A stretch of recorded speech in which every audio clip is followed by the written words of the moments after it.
I am live. So hello, everybody. It's Dr. A jumping on. I know y'all are not familiar with this platform. Actually, you're not probably not even used to seeing me. So for all of the replay viewers, again, I'll just kind of jump right on into it. I am with special guest today, and I'm going to just kind of share because I know most of you all you're familiar with Dr. A. You get Dr. A most of the time, right? Inspirational leader.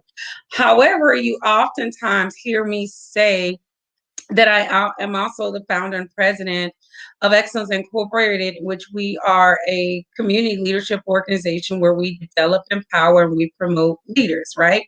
And so, what does that really mean? It means that we are in the business of people. We are in the business of community.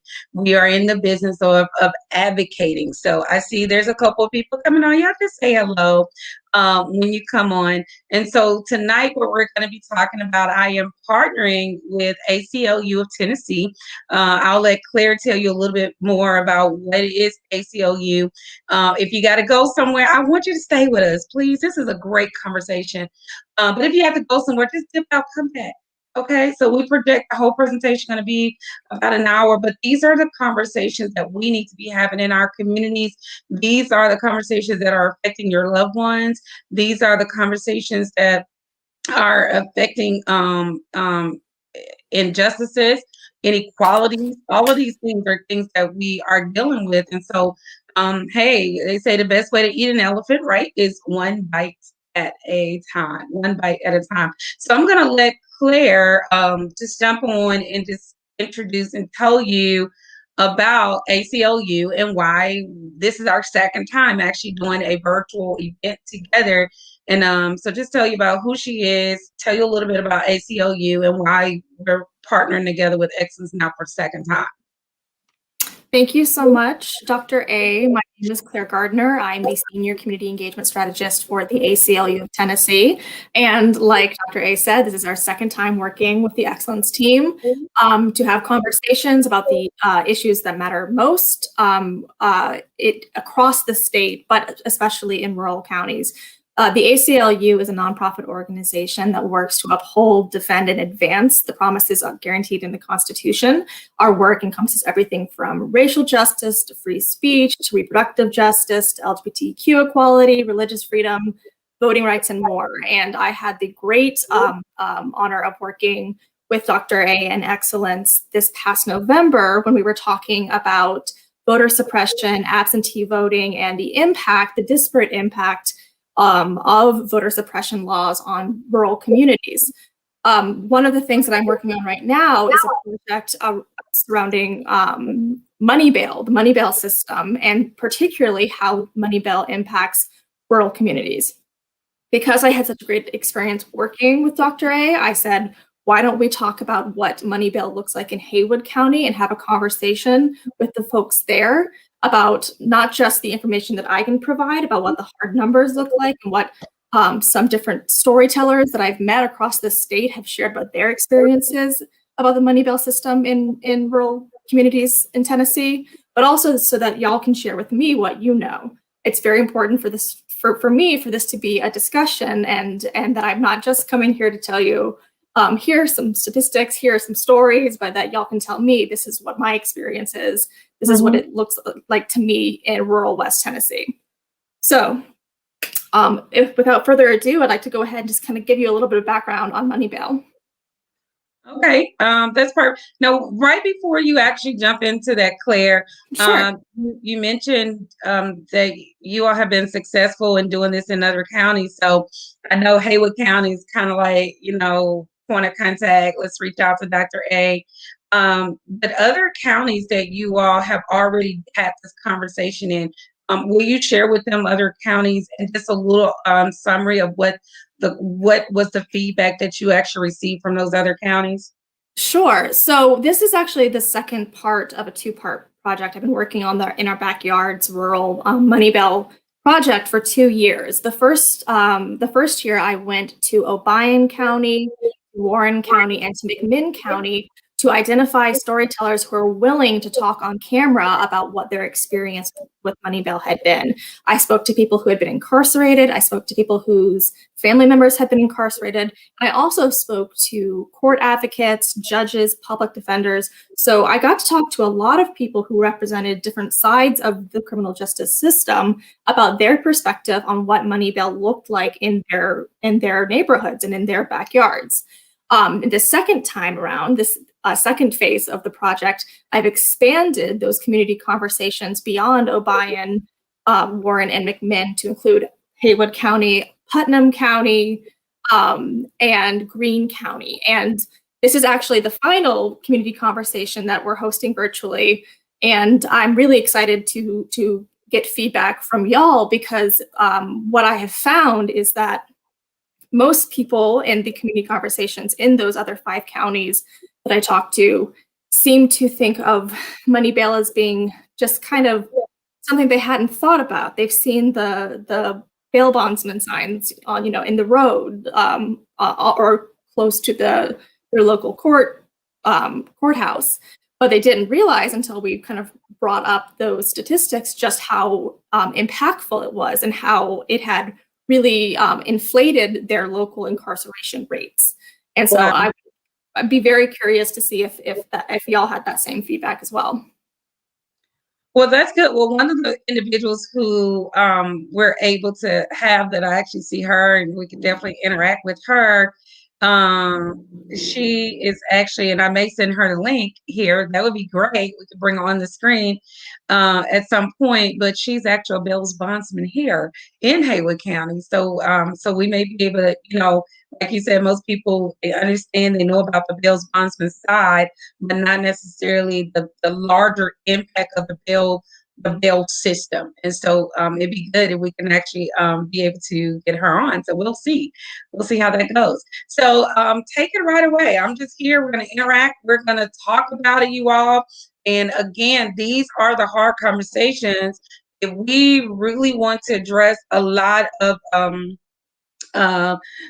economic instabilities, a lot of inequalities, a lot of unfair practices, it's a big piece of a pie. And so the thing is that you have to be able, that you don't go tackle the whole piece of the pie at one time. You begin to say, hey, let's look at this. Let's have a conversation about this. What are your thoughts about this? And like Claire said, even the fact that maybe there's things, and I hope there are things that you have never even thought about when it actually comes to the bail system. Okay, so Claire, take it away. Okay, thank you very much. So first of all, what is money bail? Just in case folks aren't familiar with it, money bail is. Hold on, let me see. Let's bring the presentation on the screen. Oh, there you go. Okay, yeah, here we go. And I'm going to go ahead and just enlarge it as well. Okay, all right, let's go. Fabulous. So it is an amount of money that some people who are charged with crimes have to pay in order to be released from jail before their court date.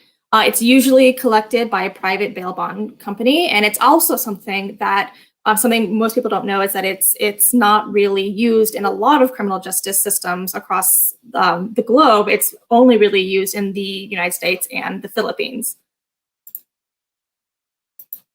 Nearly 3/4 or 75% of individuals who are being held pretrial have been accused of low-level drug or other nonviolent crimes. So sometimes I think when you think about the person who's has this bond or this bail amount, you're thinking of somebody who might pose a danger to the community. But we find that most of those people are actually being held for low-level nonviolent charges.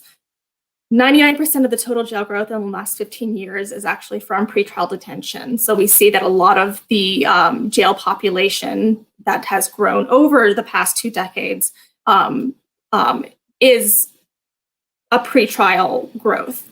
And we know that it's an extremely lucrative business. Approximately $14 billion in bail bonds are issued in the United States each year. And just to kind of break down how many there are, the median bail amount is $10,000, which translates to roughly about $8 months of income for the typical person who is detained because they're not able to make bail. What we see in Tennessee is that between 1983 and 2015, there was a 242% increase of people who were behind bars in the state of Tennessee. And any given night in our state, 30,000 people are being held in jail pre-trial. And we find that there are a massive amount of the total jail population, more than half of the people who make up the jail population in our state are being held pre-trial, which means that they haven't actually been given their day in court and been convicted of a crime. But what we also see is that money bail seems to disparately impact rural communities. On a per capita basis, the most rural places in Tennessee lock up the most people in jail and send the most people to prison. And the highest rates of prison admissions are in rural counties today. And we actually are seeing that in urban centers, we're seeing pretrial detention rates go down, but they're increasing and going up in smaller counties. And since 2000, so in the past 20 years, the pretrial incarceration rate has increased 163% in the state's 53 rural counties. So going even further, what does that look like in Haywood County? So this information comes from the Vera Institute of Justice. They are the organization that funded the grant that allowed us to do our In Our Backyards project. And Angela, I believe that I have dropped the trends.vera.org link into the chat, which is shows where I've gotten this information if you wanted to share that with the group. But the rate of pretrial incarceration in Haywood County is 1.46 times larger than the state rate, and it is 2.23 times larger than the national rate. So you do see that is a problem in Haywood County. And the rate of jail incarceration is 1.68 times larger than the state rate. And this is a very big difference, 3.24 times larger than the national rate. And I'm going to go ahead and show you those using graphs. So that is the jail population. So you can see that the blue is Haywood County and that the red is Tennessee. That's 1.68 times larger. Wow, these numbers are alarming. Yes, and so this is the jail population. You can see that's the rate across the country for what the jail populations are. And then the blue is the 3.24 times larger jail population rate in Haywood County. This is going to the pretrial numbers that I mentioned. So that's, again, people who have been not had their day in court and possibly have not been able to make their bond. You can see how much larger that is for Tennessee. Yes, can we just pause right there? Surely. Let me see how I can go back. So for individuals who are watching this or who will watch this on replay, right? This is very alarming. And the reason that I had you to stop right here is because these were things when I ran for county mayor. I don't know if I told you that. Did I tell you I ran for county mayor here? I think you mentioned that. Yeah. Yes, you did. So yes, amongst all the things I do, right? So when I actually ran for, county mayor here in Haywood County, this was one of the things that we found out. We found out that most of the individuals who were sitting there locked up, the largest percentage of those individuals were individuals waiting to go to trial. They were, and so when you look at on a deeper level, how does the bail system truly impact individuals while they're locked up? And I don't know if you had a certain time period. Is there an average time period in your presentation that shows how long it is before they actually get to trial?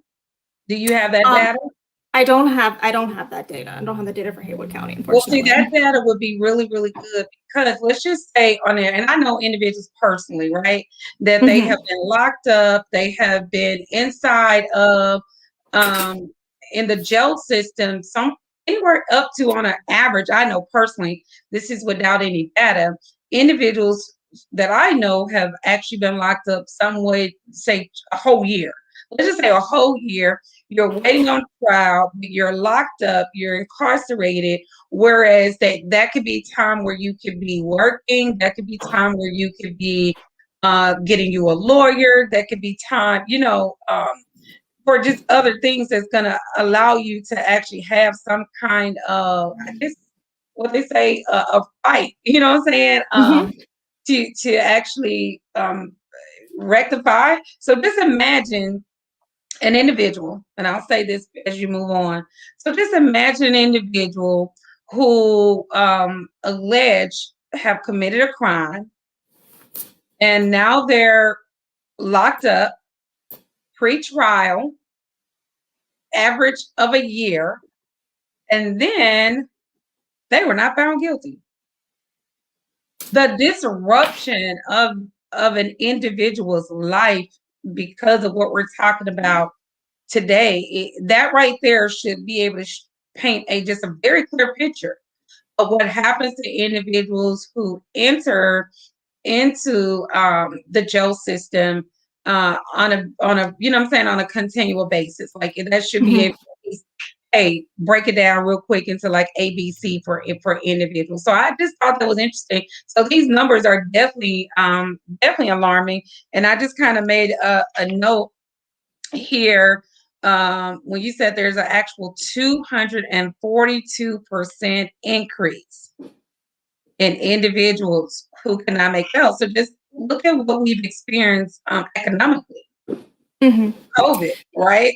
So that may be factoring these numbers as well, because a lot of people are out of jobs, couldn't work, a lot of places. And again, like you stated, for Haywood County, in rural communities, period, there's a larger number, as well as in Haywood County, you said 1.46% in comparison to the state of Tennessee, 2.23. So that's fairly large as well. So I just wanted to bring that out of your presentation and discuss it. Absolutely. And to your point about the length of time that people are being held pre-trial, I know just anecdotally, some of the folks that I talked to who had family members that were impacted by these policies. I spoke with one woman who's had her son was arrested for stealing a $5 chair from a Dollar General, and had a $500 bond that the family could barely pay because they were experiencing a lot of medical debt at the time, and actually had to make a decision whether or not they were going to pay to get him out of jail, or they were going to make their mortgage payment for the month. And they chose to pay that bond, and that ended up being really important for his future, because it took about 6 months for his day in court to actually happen. So that would have been 6 months where he couldn't go to school, where he couldn't go to his job. It just would have completely derailed. Wow. Yeah. And Wow. then another person that I spoke to, her husband was actually being held. She lived in Mount Juliet, but her husband was being held in Obion County's local jail as what's called TDOC backup. So he was not in the jail system as far as where his case was going. His case was the Tennessee Department of Corrections. It was a state case, but they didn't have any room for him close to home, so they had to send him across the state, which meant that his wife, who had 5 children, had to go across the state every time that she went and met with him as they were preparing for his trial. It took over a year for him to have his day in court. And when he did, he was found innocent, and they had experienced extreme economic hardship during that time, and had lost almost all of their savings just trying to navigate the system. And so that's when we hear the word systemic, that's basically what we're talking about, because we're talking about, in other words, just paraphrasing, a chain of events that happen continuously. So it's like one thing that led to another thing, that led to another thing, that led to another thing, which means it's almost like a domino effect because of one thing. So these are definitely, just in some of the examples that you're sharing, definitely allows us to even look at, poverty even itself, how the bail system even has a huge impact on poverty as well. Right. Absolutely. All right. All right. Thank you, ma'am.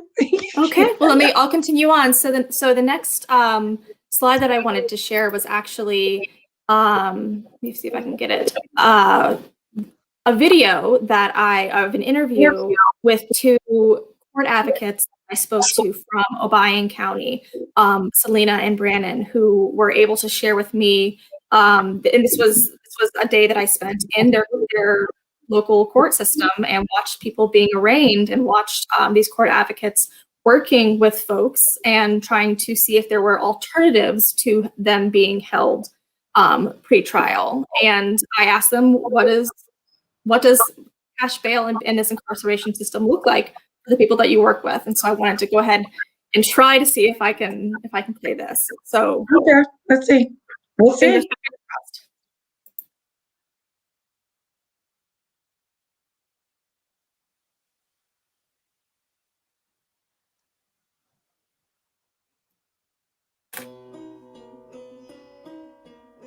It's not a poor town, but you got a lot of poor people in it. I find out that I got to stay in because there's no way that I can come up with the 10%. Mothers who will empty out bank accounts. It takes your dignity away. Jail. People that think that it'll never happen to them, but to their family member. God has such a humor sometimes. So I'm a criminal justice mental health liaison. I work with people with criminal charges that also have mental health issues and alcohol and drug issues. Basically, divert them from jail, coming back and forth to jail. I work for Tennessee Project Lifeline. I work with courts, the community, whomever needs help, substance abuse issues or mental health issues. In the rural area, I think, and I have seen, with the bails and they're not able to get out of jail and they're stuck. Most of these people have got a lot of trauma or adverse childhood experiences. Well, the majority of the people that I have, they can't afford bail to get out. The majority of my people they don't have any money, they don't have a job, they don't have insurance, so that affects them. That's affecting their families. They have children out here that a lot of them don't know. Some of them don't know where their kids are when they're in jail. So if they can't get out, then they're worried about that. No family member, no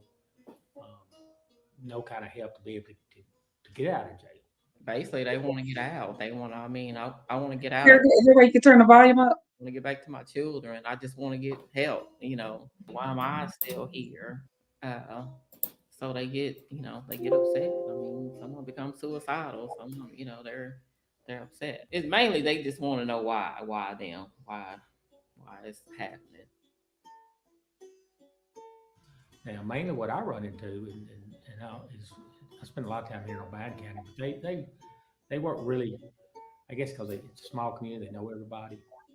But here in Obion County, they work real close. They're able to get the help that they need. Obion County is a close-knit place, the way I see it. Everybody kind of works together as a team to try to get things done. And they want to see them do better. They want to see them out of jail and taking care of their kids.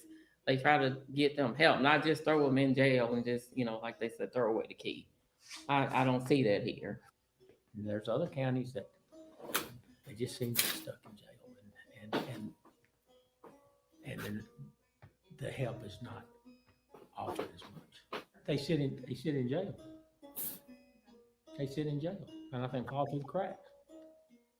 I see it as a ripple effect. If you have people coming in, people feel like that, okay, people are in jail and it doesn't affect the community, but actually it does. It's affecting our children. It's affecting, how we live. It's affecting the crime. It's affecting how we function in our neighborhoods, and so I think the whole community is impacted by the criminal justice system.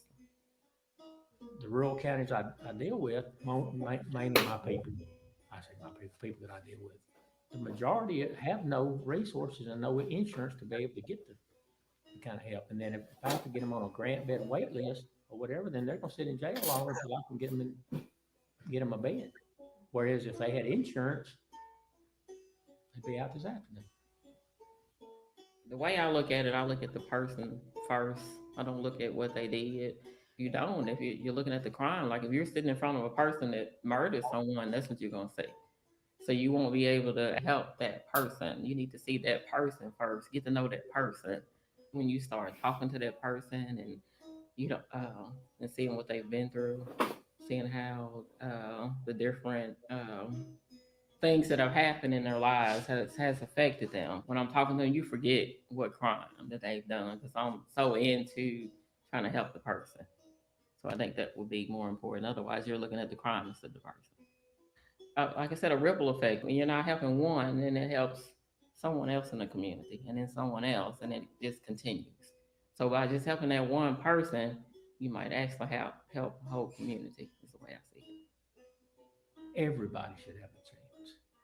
So everybody deserves as many chances as they can get. And until you walk in another shoes, you have no idea what they've been through.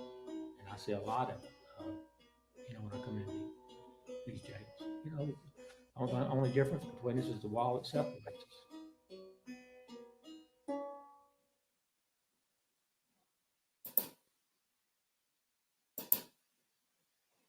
That was good.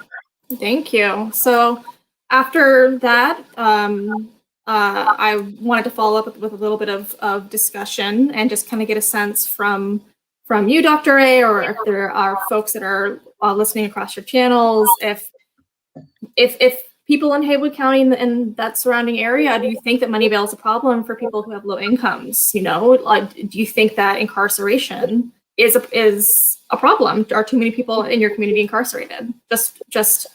I've shown you what the statistics are. Is that something that you thought of before seeing those numbers? One thing for me, do you want to keep this on the screen? Would you like to keep that on the screen? Well, whatever you prefer. Okay, let's just keep it up here. So me personally, and I see the numbers. And so Facebook is a little different for platforms like this. It's all about pictures and videos. So like a full presentation. So it's a little different. But that's okay. It's definitely much needed information. So I would ask any of you all who are watching this, or any of you all who may watch this in the future, to definitely comment on this. And although we're discussing this for Haywood County, you heard that the interviews were coming from Obion County, but we realized Excellence Inc. is a national organization, ACLU is a national organization, and so these are things that are impacting us, our communities all across the country. So personally, just from my feedback, so if you all are watching this, please put in your comments, do you think that money bail is a problem for people who have low income in your community? And then the second is, do you believe that too many people in your community are incarcerated? And so I'll speak, just from a community leader. One of the things that I love about Excellence Inc. is that I had no idea that this is what God was going to lead me into, right?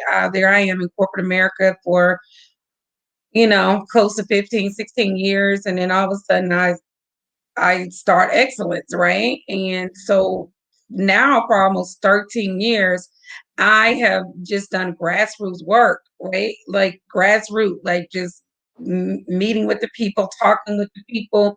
And the thing about it, not just people, I mean, my own personal family, has been impacted by the judicial system. So I can speak definitely from that standpoint to say, yes, I definitely think that the money bill is a problem for people who have low income in their community, because again, it comes down to resources and assets.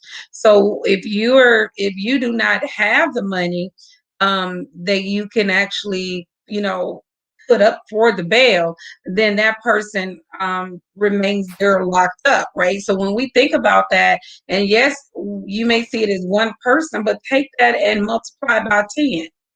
Or then you take the 10 and multiply that by 100 people. And so in smaller rural communities that we're talking about today, that's a huge impact on what that actually looks like us in terms of the even the long-term growth impact of that community. So if you have a smaller community and now you got a large percentage of them incarcerated, or as we discovered previously, pre-trial, then that means you have people who are not going to work. You have children who are without a mother or father, in their homes, or either those children being displaced, right? And so again, like I said, it's a domino effect. And do you believe that too many people in your community are incarcerated? I believe, and I'm not sure if you're familiar with this at all, Claire, but in my earlier years, I did work with what's called restorative justice. Are you familiar with restorative justice? Yes, I So, am. so I did a lot of work with restorative justice practices, and I really, really loved it because I believe what we need to begin to do is we need to begin to look at alternative measures as it relates to this and that. So I understand if someone is dangerous, or there's been that we all feel safer if that person is incarcerated or held for a certain amount of time. But as your numbers stated, and I'll go back, I took note of this because when we look at individuals in our communities, this is pretty much where they're going to fall. So you actually stated that the largest percentage of those numbers are drug dealers or nonviolent, right? The other, you said 99% pre-trial. Can you hear me? It's yes, I was going to say it's actually, and I think I have this number a little bit further in the presentation. It's not even necessarily drug dealers. Often it's drug possession. So it's people who are struggling with addiction, essentially, and there's a health crisis issue that's being incarcerated. Yeah, so and that's even more important because, again, like I said, one of the things with that restorative justice measure is that it asks what happened. And so it allows you, as the young lady stated, that she doesn't look at the individual. She looks at the individual versus looking at the crime. And what that allows you to do, it allows you to really dig deeper and really find out, well, I know one of the things in the restorative justice talks about, okay, let's just say the young man goes into a store and he steals some candy bar or food or whatever. And so, when you're looking at the owner of the store, he's saying, wow, you taking away from my merchandise, you're taking away from my money. But then when you dig deeper, that child was someone who parent worked second shift. They came home from school, there's no food. And now, instead of them being able to get, monies to go buy food, they went to the store and stole something, right? So you are able to peel back the layers of a deeper issue that was actually happening. So like you said, the drug dealer, drug possession, nonviolent are a large percentage. Pre-trial is another large percentage. And then also the monetary side of it, as you stated, 14 billion in bail funds in the United States. That's a lot of money. So imagine we were taking that money and putting that money into some restorative practices, putting that money into some alternative measurements to just really help those individuals who are doing it. And again, like we said, this is just one part of the conversation because, again, we know that it's a base that actually begins to a domino effect of, like we said, the systemic poverty and all these other things that actually impact. So that's my personal feedback and thoughts on it. Thank you for sharing that. Yeah, I'm looking in the comments. I don't see any comments or anything in there. Well, I'll go ahead and move along to something that's a really important part of having this conversation is talking about disparity, specifically racial inequity in pretrial holding. And whenever we're talking about the criminal justice system, we have to talk about racial inequity. We know that there's a disparate impact on communities of color at every level of the criminal justice system, whether it's the school to prison pipeline or who ends up getting pulled over what sentencing looks like, what length of sentences are, what parole and probation looks like, and what recidivism rates look like. There's racial disparities across the entire system, and money bail is no different. Almost 70% of pretrial detainees are people of color. This information comes from the Prison Policy Organization. Black people represent 43%, and Hispanic people represent almost 20% of defendants. Black and brown defendants are anywhere from 10 to 25% more likely than white defendants to be detained pretrial, and young Black men specifically are about 50% more likely to be detained pretrial than white defendants. And the bail amounts that they're often set can be as much as twice as high as bail set for white defendants. So I have a question. Sure, go ahead. So, when I look at this kind of information, so right there, the bullet where it says Black and brown defendants receive bail amounts that are twice as high as bail set for white defendants. So is there not any kind of regulations as it relates to that allows, or is it just clearly judgment? Okay, your bond is going to be this amount, your bond is that amount. So are there any kind of uniformity in that across the board? Well, there can be a lot of reasons why that could be. And one reason could be that you have a system that's biased, or actors in a system who are demonstrating bias. But you can also see that there can be different bail amounts set for different types of charges. And so you might be looking at who is getting charged with what. So is a Black or brown defendant getting charged with a more severe crime, despite the fact, like for just as an example, I know that Black and brown and white people use drugs about roughly the same rate, but Black and brown communities are dramatically more likely to be charged with a drug possession crime than a white person is. And so that might be one of the reasons, one of the factors for that, is that you're seeing that the bail amount is higher because the charge, the crime that the defendant is being charged with is more severe. Oh, sorry, it went backwards. So I want to dig in a little bit to what racial disparity in the pretrial system in Tennessee looks like.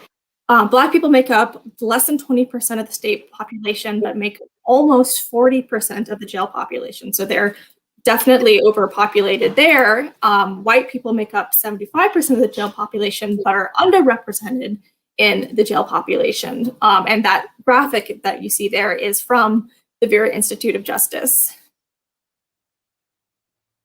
And then going into Haywood County, Black people make up half of the county population, but represent 63.9, so essentially 64% of the jail population in Haywood County. So it's there. It's the racial disparity is there as well.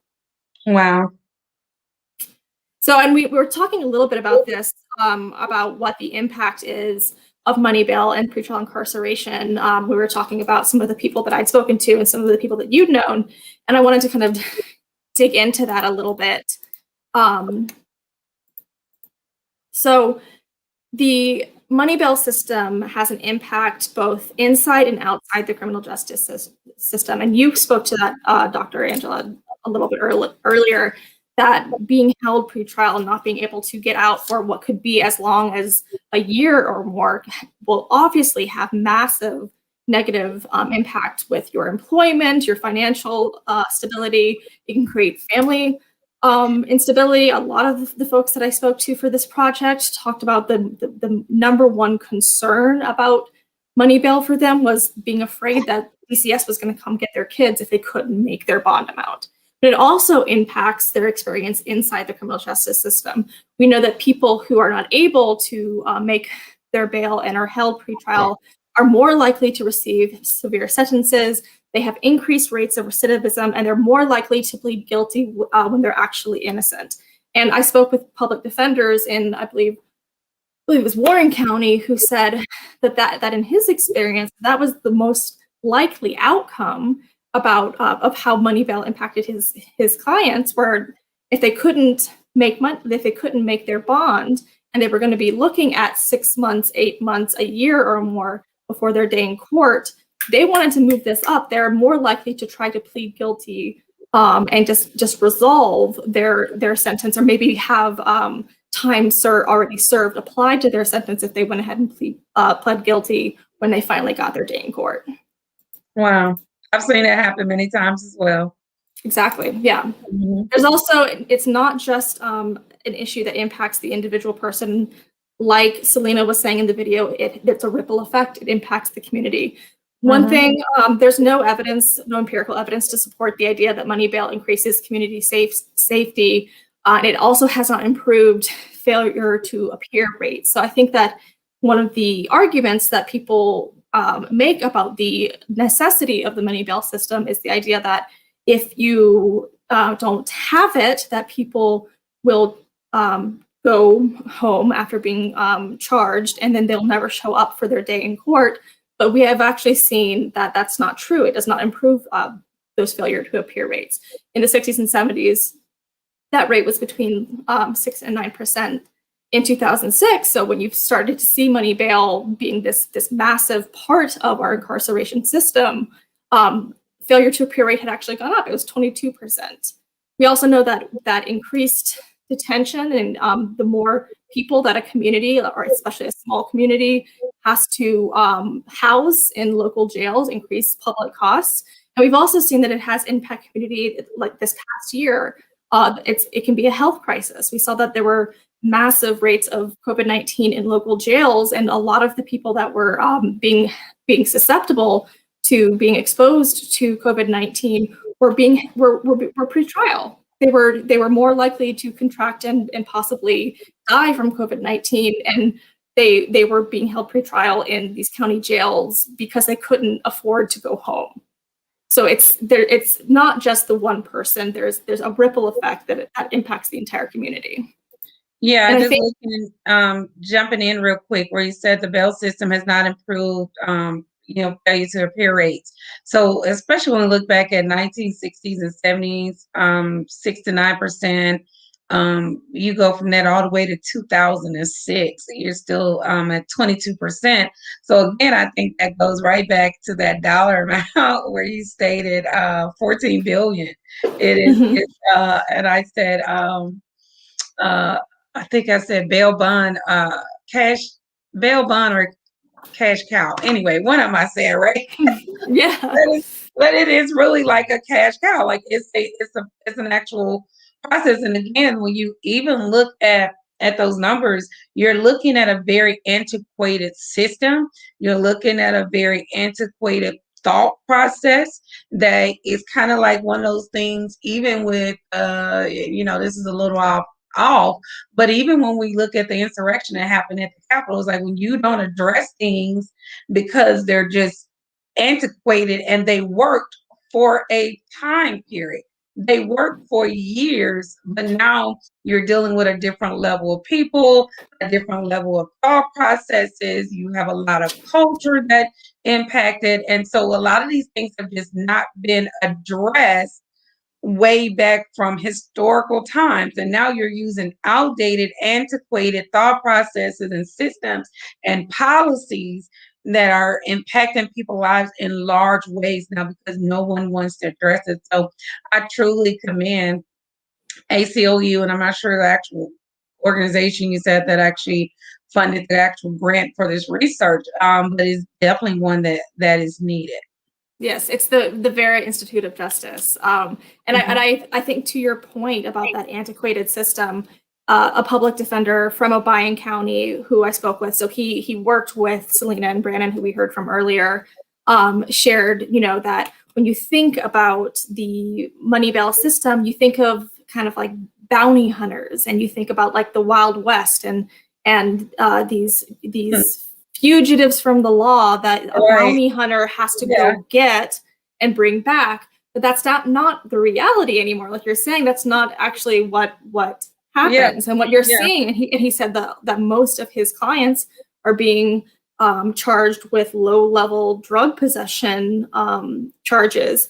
And if they did not appear if they went home and then didn't appear on their day of court, that would be so much worse for them than if they just showed up. And he said, and so what he found was that when people went home and they signed an OR, which I'll talk about in a second, and said, I promise I'm going to show up, that people showed up because they needed to move through the system. They needed to try to resolve their incarceration situation. Right. Versus being on the run. Like you said, you may be too young for this, but the Lone Ranger, like them. I think it's what people think, though. I think that's the idea. And he said that doesn't exist anymore. Right. Right.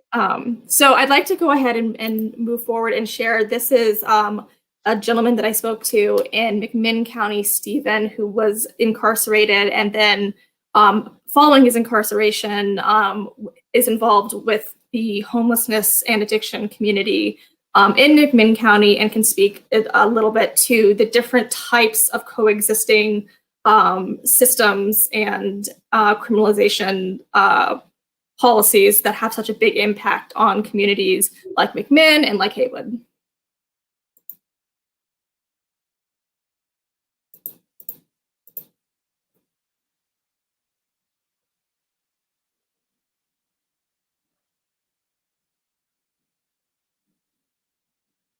Our jails are being overrun. I want to get out. I want to get back to my family. I want to get back to my children. I just want to get help. They sit in jail and I think fall through the cracks. 30 years ago, that jail downtown was big enough, and now we need that jail over here. I moved to Athens from Knoxville in 1989 and taught 7th, 8th grade English and reading at Athens Junior High for 15, 16 years. When I left teaching, what I didn't understand is how much I would miss the kids. And when I left, it was just like a gigantic hole in my life. I didn't know how to replace it. And the alcoholism just got worse and worse. I was arrested 3 times for driving under the influence. The bail bonding system, if you have the money, then you can get out real quickly. But if you can't pay a bond, then you're stuck in jail. I had money at that time, so it wasn't hard for me, but it really opened my eyes about how incarceration works. It is set up to keep the rich rich and to keep the poor poor. There are all kinds of rules. They reinforce those cycles.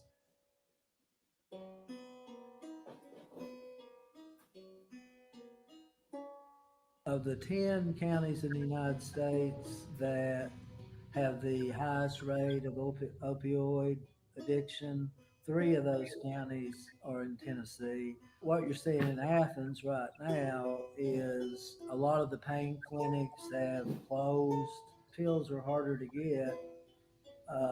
They cost more. Then you have the unintended consequence of heroin and fentanyl. People get out of jail. They're addicts. We let people out and there are no services. It's when it comes to mass incarceration and to addiction, people say that can't happen to me.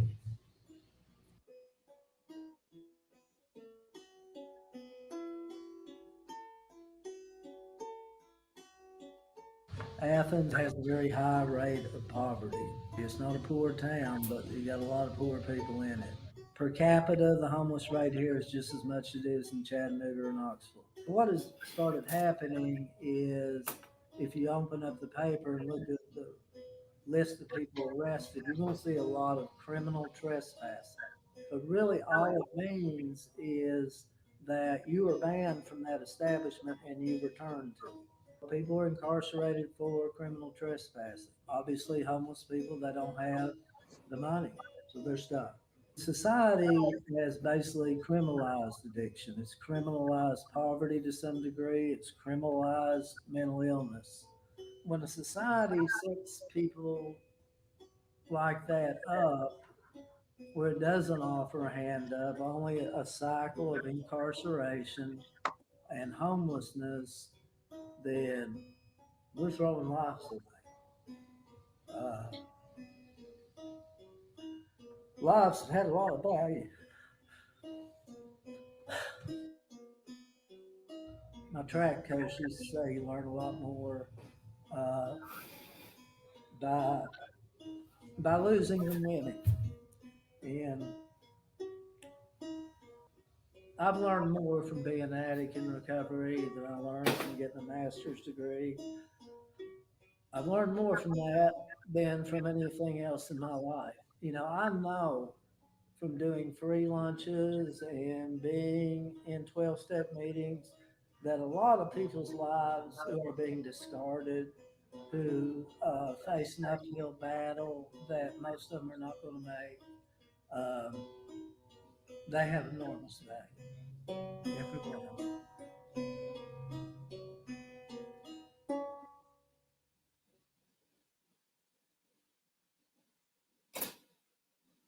That was Stephen. And wanted to open it up again to get some of y'all's thoughts about some of the different issues that we've discussed in the past few slides. Specifically, whether you feel that racial bias is present in the Haywood County criminal justice system, and if you think that the community should pursue alternatives to money bail, and if it feels like something that's important to the community. And Dr. A, you've already spoken about your work with restorative justice and those kinds of alternatives. And I think the folks we heard from in the first video were part of the Obion County criminal justice system's efforts to take a different perspective on how to deal with folks who are dealing with drug addiction and what their experience in the criminal justice system looked like. So I'd be curious to hear your thoughts about that. Well, what I just wrote down is that even in listening to him, is that people are numb and the systems are numb. And until individuals can really look at this from an in-depth standpoint, it'll just continue to be a repetitive cycle. So as it relates to your discussion questions, yes, and yes. Yes, I definitely think that racial bias is present in the criminal justice system in our community and across the country. As you stated before, even just the percentages of African American people of color, that those individuals are literally sentenced at higher sentence rate. So that in itself just proves that there's racial biases that are happening. Even as not just the sentencing, but even the setting of the bonds. So that's a two-part. One is you have the bond, and then the other is the actual sentencing.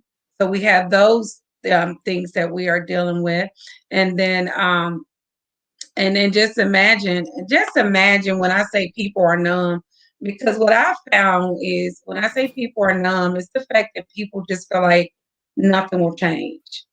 Like you said, back in November, we discussed voting, right? A lot of people are not engaged in voting.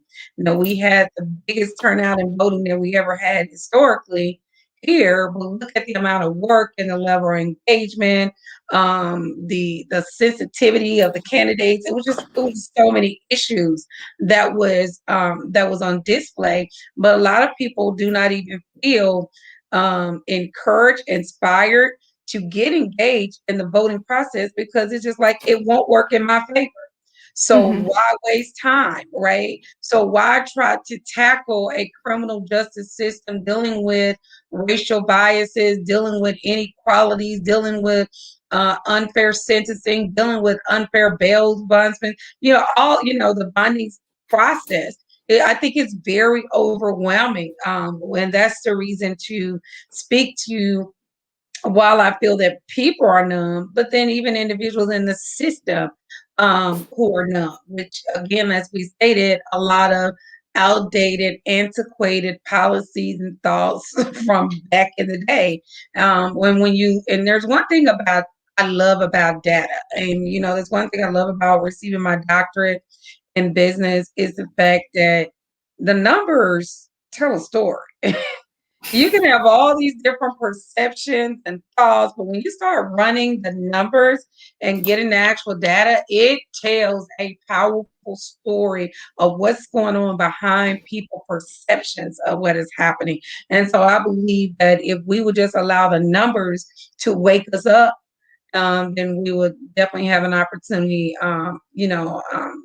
for change even the more. And so we already spoke about this. Do you think that community should pursue alternatives in Bellsburg? Absolutely. Again, like I said, I really, really, really love. I had a program at one particular point when I first started. I was dealing with juveniles, and so one of the things that I loved about that, by using that restorative, neither of them went back into that system after they were released and went through that program, but the program was restorative based. And so we even use that even as I go across the country and I train. I use a lot of restorative justice methods. But again, the restorative thing I love about restorative justice is our criminal justice system now is punitive based. And so the thing about the restorative is that the goal is to heal, the goal is to restore. So definitely, as we begin to look, and I believe it's great for us to have this conversation, because I deal in the area of helping people pursue their dreams and pursue their purposes and what areas they're called to. Well, again, even in tonight, we're highlighting areas where people can take up a fight. People can take up the charge. People can get involved and say, "Hey, yeah, let me tackle the bail system. Let me see, how do we raise capital to support individuals who are incarcerated. Let us look at these policies, or so it allows, once we have these kind of conversations, it allows us to begin to slowly peel back the layers so that people can get involved and truly just begin to say, hey, I can be part of the solution here, and I don't have to be numb to it any longer. And then, is reforming the criminal justice system an important issue? Absolutely, for me, but I think it's numb. I would say for Haywood County, honestly, I would say that is pretty numb. I know that Miss Brenda, I don't know, but again, like, so we have had these conversations because she does the actual she's a bail's bondsman, so she many of the things that we've uncovered here, that's one of the things that she actually shared with me, that she looks at the person, she don't look at what they did. And a lot of times people may say, well, how did you go bond them out? Or why did you like, and she's like, hey, I have to look at the person, not look at the situation. So yeah, I definitely think for Haywood County, absolutely, there needs to be some kind of reform to begin to look at the criminal justice system here in this community. But overall, I think it's pretty numb. And this is a pretty powerful conversation. So I hope individuals will go back and watch it. I hope that that it'll be a presentation that even some of the community leaders who will grab and just see the alarming statistical data of what we're dealing with here in Haywood County. Absolutely. And I totally hear you about the numbing sensation. And I think that's one of the reasons why the mass incarceration crisis has grown to such terrible heights, is because for the people who are caught up in it, or the people who are affected by it, it seems like a maze that they can't ever get out of. And so there can be that numbing sense of why should I even try to fight or try to change it when it's so all encompassing. So I find that definitely. But there are alternatives to money bail that I'd love to talk about briefly. I know we're coming up on time, so I want to just go through them real quick. Okay. There are current efforts to reform bail. First, I wanted to talk about were different policies that different counties can actually enact. The first one I spoke about the public defender saying that he had a lot of his clients were released on OR, which is being called released on your own recognizance, which means that you sign a piece of paper that says, "I promise that I will show up on my day in court," and that for many communities, especially communities that are very closely knit and everybody knows everybody else, those tend to work out very well. We've also seen communities have things like 48-hour case reviews, where if a defendant is in jail for 48 hours after an arrest and there is a monetary amount associated with their pretrial incarceration, the court has to review the case after 48 hours and reassess, do they still actually need to be held pretrial, or can they be let go? Another thing that I've loved learning about automated call and text systems that different communities, and these are different counties across the country, set up systems where you have an automated call system or a text that goes out to a defendant before their court date, and that has a really good impact on bringing the failure to appear rates down. In Jefferson County, it brought failure to appear rates down from 21% to 8%. And I think that kind of goes back to what we were saying about that for a lot of people, there's an understanding that not showing up to court is going to have a much worse impact on what your eventual sentence or situation is going to look like. And it might just be a matter of needing that reminder, that text saying, "Hey, Friday morning at 8 a.m., you need to go to have your day in court." The final one that I want to talk about is risk assessment tools. It's one that I think people sometimes think of as being a really good alternative to money bail, but it's actually one that's more complicated than I think that people realize. So I just wanted to talk about that briefly too. So risk assessment tools. Oh, sorry. Question right quick. How successful is the OR? Do you have any kind of information on that? I don't have it in front of me, but I do know that all of the people that I spoke to who represented the criminal justice systems in Warren County, Bryan County, and McMinn County said that was what worked for them. And a big part of why they said that worked, but where they said maybe it doesn't work in that, in some place like Davidson County or Shelby County or Knox County, is that when you have these rural communities, these rural counties, that everybody knows everybody else. Right. That it's hard to be a fugitive on the run in a community where literally everybody goes, to the same high school and everybody knows everybody's mom, and that they found that it was really effective just to have those kinds of policies in place. So turning to risk assessment tools, these are tools with which detainees are deemed high risk, medium risk, or low risk as far as whether or not they're going to reoffend if they're let out pretrial, or if they're going to be let out and then commit another crime. It compares a person's information with data from past cases and gives them that score to assess the probability if they'll return to court. Those can be things like employment status, how long they've lived at their home address, do they have a phone number, excuse me. These sorts of systems and all risk assessment tools are different and have different algorithms about how they determine those scores. They may seem like they're free of bias, but they're actually very closely linked to race and economic status, and they can often perpetuate a cycle of racial discrimination or discrimination against people with low incomes. It can also, the data can rely on a community's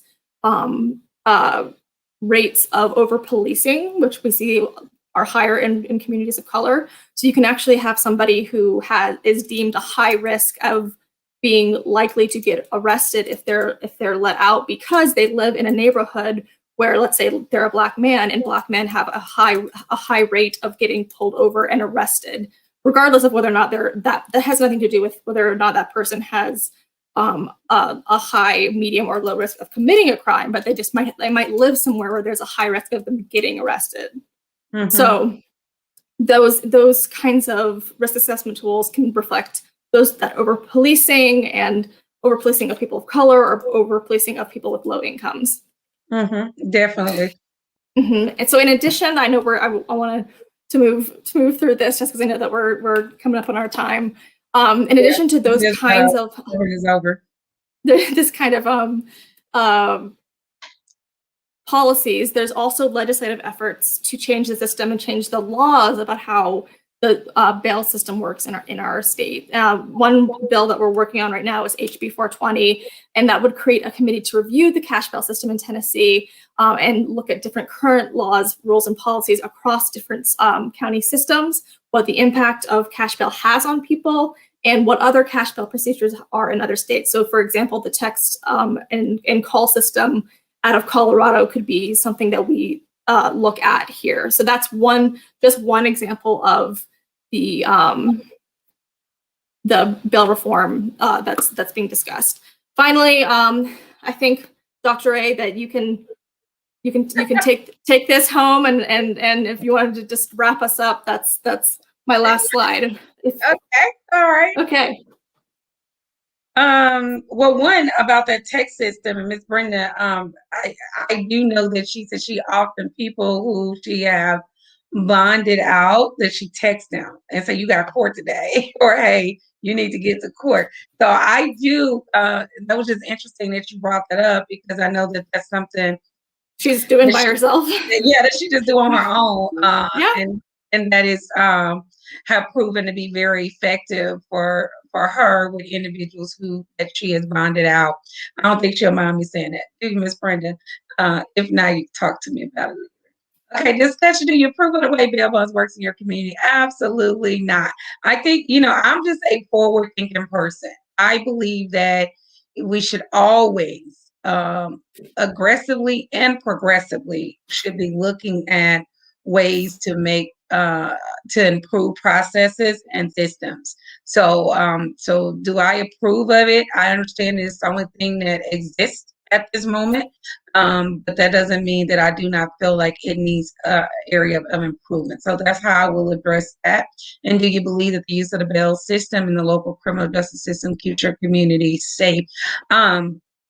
I again, like I said, individuals that I know, right? Because one of my stories, I always tell people I'm from Fairgrounds, right?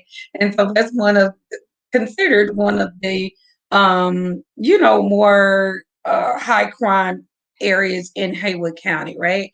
But these are individuals that I know. These are individuals that I grew up with, or at least at one particular point. I'm old now, but these are individuals that I grew up with. These are individuals that I knew, and so, like you said, I didn't think the fact that they were locked up made me not feel safe, because again, there you are, you're looking at drug possession, or you're looking at drug addictions, right? Where individuals, so I didn't feel like I was, scared of them or anything along those lines. And then a lot of times, again, what I stated is that you got to go to the root. I think people just don't want to have conversations. If you can get to the core of a thing, it will begin to reveal to you even more of a scenario that's happening, right? And then that's where I think you can come in and you can use those assessment tools to really then look at a situation and say, okay, based upon this data and what we know here, here's where we're going to go here, right? So, of course, I think that there's individuals who have committed some crimes, and I do feel safe that they're locked up, right? So I think it just really, I think overall, I think it just needs to be reviewed. So that's what I wanted to say. So since this is your last slide, I have learned so much, and this is why I love what I do. I absolutely love what I do, because it allows me to tackle the issues that nobody else wants to tackle. So it's kind of like I had this shirt on the other day, and it said I was supporting another business owner, but the shirt was said Black Sheep. And I told someone that being the Black Sheep works very well for me. Because it allows you to kind of be the one that go out there and be like, listen, we're going to talk about it, whether you like it or not. So I really like that. I like being that person. Hey, go figure. But I want to thank you. Thank you so much again for the partnership. These are the conversations that we want to have because we're really truly committed to transformation of our communities. And so I think if you're watching this or you have watched this, you're going to watch this on replay. This is powerful, powerful, powerful content for community leaders, for citizens, and even again, as we look at our churches who really are still the core groups to disseminate information. So I really would like for even the churches to be able to take this information back and review it and watch it and let's have a discussion. I think discussion opens up everything. So that's what I have. Thank you. We had a little challenges when we got started, but hey, we Powered through it. We did it. we figured it powered out. through it. We persevered through it, and that's why I say I pray that you all have enjoyed this information. If you have any questions or any feedback, you want to get involved in this cause, definitely just reach out to me. Most of you all know how to do that. You can inbox me or have a belief, you want to do that. And so we can keep the conversation going. So thank you so much, Claire. Thank you. Thank you so much for having me. As always, it's wonderful to work with you. All right. Good night, y'all.